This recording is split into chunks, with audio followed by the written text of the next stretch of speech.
दोस्तों, दिल आज परेशान है, मन आज बहुत आहत है। शायद यही कारण भी है कि आज मैं समझ नहीं पा रहा हूं कि इन परिस्थितियों में किन शब्दों का चयन करूं और कैसे करूं। लगता है कि जीवन में आज कुछ छूट सा गया है, किसी बात की आज कमी सी रह गई है। आज जहां एक और सचदेवा टाइम्स ने अपने बहुत प्यारे दोस्त को खोया है, तो वहीं दूसरी ओर कांग्रेस के पूर्व कैबिनेट मंत्री नवप्रभात और उनकी धर्मपत्नी रूपा शर्मा ने आज अपने दूसरे बेटे को भी खो दिया है।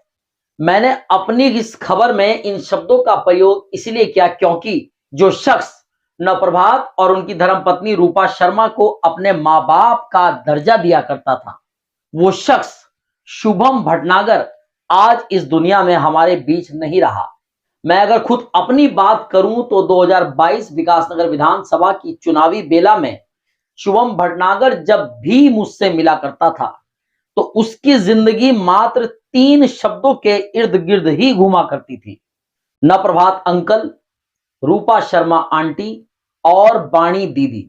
उसने अपनी जिंदगी को कहीं ना कहीं इन्हीं 3 शब्दों के और न प्रभात के परिवार के बीच खुद को स्थापित किया हुआ था।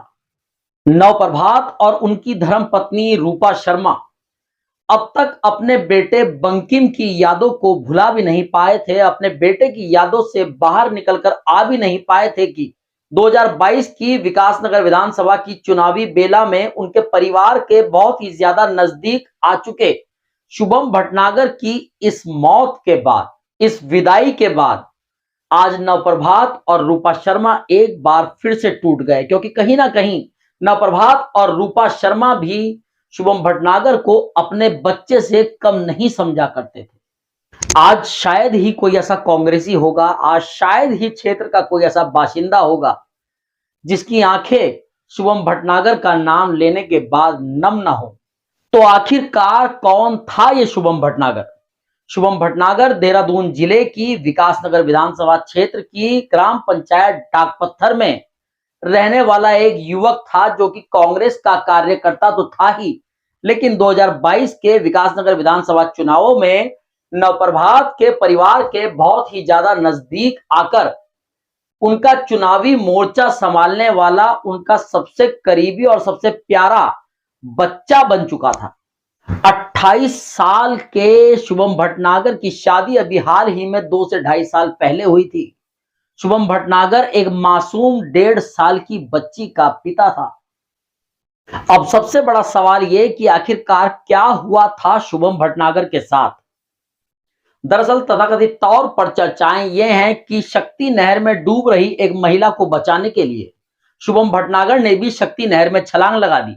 उसके बाद उसने उस डूबती हुई महिला की जान को बचा भी लिया, लेकिन उस महिला की जान बचाने के चक्कर में शुभम भटनागर कहीं ना कहीं खुद तेज बहाव में बहता हुआ चला गया और वो अपने जीवन को नहीं बचा पाया, जिसके बाद अगले दिन सुबह ढगरानी पावर हाउस के इंटक के जाल में फंसी हुई शुभम भटनागर की डेड बॉडी ही मिली।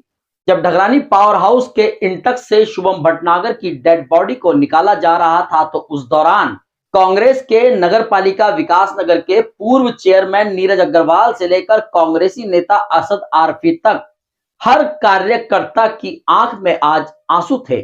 और सिर्फ कांग्रेसी कार्यकर्ता ही क्यों, क्षेत्र का हर वो बाशिंदा जो शुभम भटनागर को जानता था, वो हर शख्स आज अपनी भीगी हुई पलकों से शुभम भटनागर को विदाई दे रहा था। आज जब ढगरानी के इंटक से शुभम भटनागर की बॉडी को निकाला जा रहा था, तो उस दौरान कांग्रेस का प्रत्येक कार्यकर्ता और क्षेत्र का हर बाशिंदा शुभम भटनागर की उस प्यारी सी मुस्कान को याद कर रहा था, जो प्यारी सी मुस्कान शुभम भटनागर अपने होंठों पर लिए हुए नवप्रभात की कोठी पर बैठा बैठा 2022 के विकासनगर विधानसभा चुनाव की चर्चा के दौरान नवप्रभात की कोठी पर कांग्रेसी कार्यकर्ताओं के बीच में बिखेरा करता था।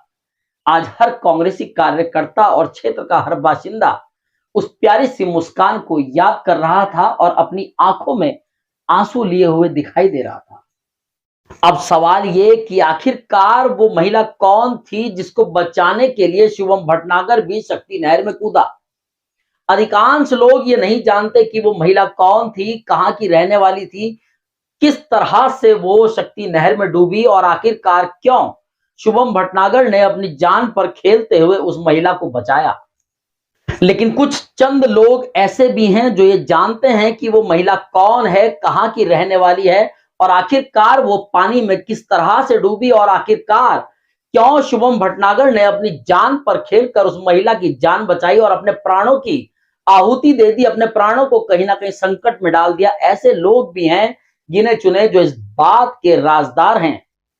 लेकिन कहावत है कि कुछ राज ऐसे होते हैं जिनका दफन हो जाना ही कई लोगों के लिए बेहतर होता है।